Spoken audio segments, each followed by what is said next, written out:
Hello and welcome back to my channel. আজ আমি আর মা চলে গেছিলাম মন্দিরে পুজো দিতে, কালী মন্দিরে। আমাদের বাড়ির ওখানেই একটা সিদ্ধেশ্বরী কালী মন্দির আছে। তোমরা যারা হারিশহরে থাকো তারা অবশ্যই জানবে সিদ্ধেশ্বরী কালী মন্দিরের ব্যাপারে। তো আমরা সেখানেই আজকে যাচ্ছিলাম। এই দেখো আমরা চলে এসেছি বল্লেগাতা থেকে একদম সামনেই, মানে বল্লেগাতা বাস স্ট্যান্ডের একদম সামনেই মন্দির। তো যারা যারা আসতে চাও তারা হালিশহরে নেমে টোটো স্ট্যান্ড বা অটো স্ট্যান্ডে এসে, মানে স্টেশনের থেকে এসে এসে বলবে সিদ্ধেশ্বরী কালী মন্দির যাবো, ওখান থেকে 10 টাকা ভাড়া। তো যাই হোক, এইভাবে তোমরা পৌঁছে যেতে পারো। আর আজ আমরা, মানে যেহেতু অমাবস্যা ছিল, আজকে খুব ভালো দিন, সেই কারণে একদম পুজো টুজো দিয়ে আমি এখানে শিব ঠাকুরকে প্রণাম করতে এসে গেছি। যেহেতু মেন মন্দিরে ভিডিও করা যায় না, তো সেই কারণে আমি এখানে শিব ঠাকুরের সাথে ভিডিও করেছিলাম একটা।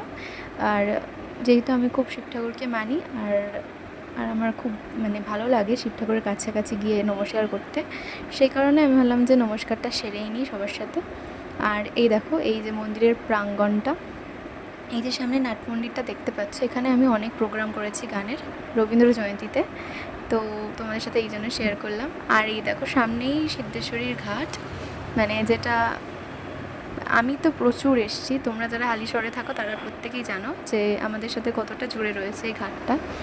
তো এখানে সবাই চান করছে, যেহেতু এখন জোয়ারের জল আছে সবাই বলছিল, তো সেই কারণে সবাই জল কালেক্ট করতে এসে গেছিলো।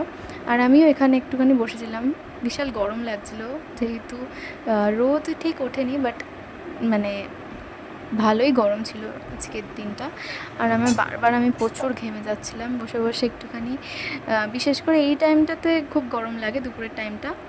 এই যে এই সাইডে মন্দিরটা দেখা যায় এখান থেকে বসলে। আর এই দেখো এখানটা বাঁধানো রয়েছে, এখানে অনেকেই বসে বিকেলের দিকে। আর বিকেলের দিকে আসলেই বেশি আর কি, মানে বসা যায়, মানে হাওয়া টাওয়া হয়, তো সেই কারণে মানে তখন বসলেই ভালো লাগে। আর এদিকেও অনেকটা যাওয়া যায়। আর এই দেখো এখানে সবাই চান ফান করছিল, আর কত কচুরিপানা আসছে, আমি সেগুলো দেখছিলাম যে কত, মানে ঘাটগুলোতে এরকম এ দেখো মা চলে এসছে, আর আমি এখানে বসেছিলাম, দেখতেই পাচ্ছ। মানে আমি একটুখানি স্যাড ছিলাম, যেহেতু এত গরমের মধ্যে মানে বসেছিলাম, মানে জায়গাগুলোতে ফাঁকা নেই, সেই কারণে এখানেই রোদের মধ্যে বসেছিলাম কিছুক্ষণ। তারপরে মা বললো যে একটু গিয়ে নেমে আয়, একটু গঙ্গার সামনে যা, গিয়ে একটুখানি জল টল ছিটিয়ে আয়। তো আমি তো নড়তে চড়তেই মানে দুদিন তো আমি মানে পড়ে যাচ্ছিলাম, অনেকক্ষণ বসেছিলাম বলে। তারপরে আর গেছিলাম। আর দেখো এদিক দিয়ে কি সুন্দর লাগছে, এইখানে কত রকমের ফুল গাছ আছে। এখন কিছু কিছু জায়গায় ঘাটে একটুখানি সংস্করণের দরকার আছে, মানে ঠিকঠাক করাতে হবে।